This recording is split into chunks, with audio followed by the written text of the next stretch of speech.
آپ میرے پیغمبر آپ نے کہنا ہے، آپ کہیے، آپ فرما دیجئے۔ گویا کہ اللہ نے اپنے نبی کو حکم دیا، کیا کہنا ہے؟ رب اغفر وارحم وانت خیر الراحمین۔ میرے پیغمبر یوں کہنا ہے، رب اغفر وارحم وانت خیر الراحمین۔ اب کتنا مختصر الفاظ ہے اور اتنے جامع۔ جس جملے کو، جس دعا کو اللہ پسند کر رہا ہے اپنے پاک پیغمبر کے لیے، اپنے معصوم پیغمبر کے لیے، اپنے محبوب پیغمبر کے لیے، اللہ کہہ رہا ہے میرے پیغمبر آپ کہیے رب اغفر وارحم وانت خیر الراحمین۔ گویا کہ مفسرین نے کہا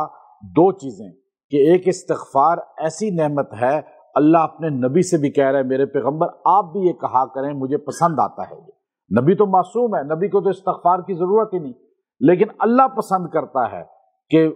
جو بھی مخلوق میں سے ہے میرا بندہ ہے وہ میرے سامنے یوں کہے۔ ایک تفسیر یہ کی،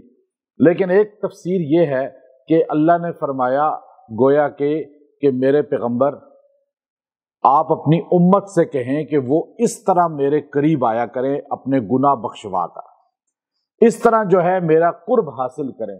اب دیکھیے کبھی کوئی کہتا ہے کہ آپ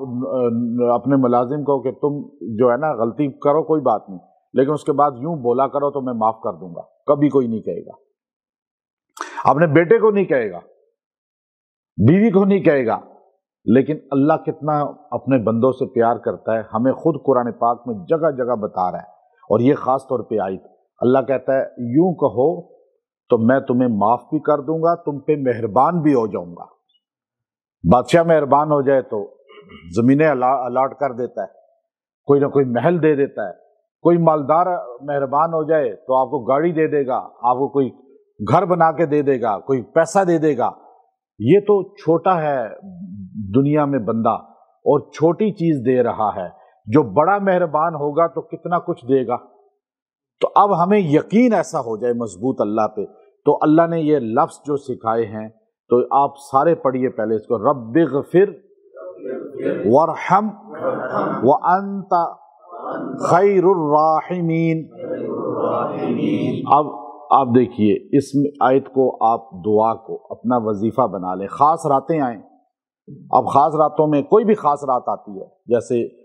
شعبان کی کوئی خاص شب برات آ گئی، یا رمضان کی راتیں آ گئیں، یا ربیع الاول کی آ گئیں، یا محرم کی آ گئیں، ذی الحجہ کی آ گئیں، یا رجب کی آ گئیں، کوئی بھی خاص دن آتا ہے، رات آتی ہے، شب جمعہ یا جمعہ کا دن، تو آپ یہ وظیفہ کم سے کم 300 بار یہ آیت پڑھ لیں۔ آپ کو پتہ چلے گا، ویسے تو آپ اپنے زندگی کا حصہ بنا لیں، لیکن خاص دنوں میں آپ کو بتا رہا ہوں کہ اس پر فرمایا کہ اللہ تبارک و تعالی جو ہے وہ آپ پہ ایک تو گناہ معاف کر دے گا، سارے بیماریوں کا، پریشانیوں کا، تکالیف کا سبب ہی گناہ ہیں، اور پھر گناہ جب معاف ہوں گے تو اس کے بعد اللہ نے کہا کہ پہلے کو رب اغفر، پھر اس کے بعد کہو وارحم، میں تب تم پہ مہربان ہوں گا جب گناہوں سے تم توبہ کرو گے۔ اب پہلے توبہ کہا، پھر مہربانی کا کہا، پھر یہ بھی کہو تاکہ میری محبت، میرے رحمت جوش میں آ جائے، وَأَنْتَ خَيْرُ الرَّاحِمِينَ، تیرے سے بڑا ہے کون مہربان، تیرے سے بڑا رحم کرنے والا ہی کوئی نہیں۔ تو اب یہ آپ جب پڑھیں 300 بار پڑھ کے دعا کریں، اپنی عورتوں کو بتائیں، بچوں کو بتائیں کہ یہ قرآن پاک کی آیت ہے، اللہ نے اپنے نبی سے فرمایا ہے، اللہ نے گویا کہ نبی کے ذریعے امت کو کہا ہے، یہ الفاظ اللہ نے خود سکھائے ہیں اپنے نبی کو، اور نبی نے امت کو سکھا دیے ہیں قرآن کی شکل میں۔ تو اب جو یہ پڑھے گا اللہ اس کے مسئلے بھی حل کر دے گا، اس کے بعد جو دعا کرے گا وہ اللہ قبول کر لے گا۔ بلکہ بخاری شریف کے اندر اسی آیت کی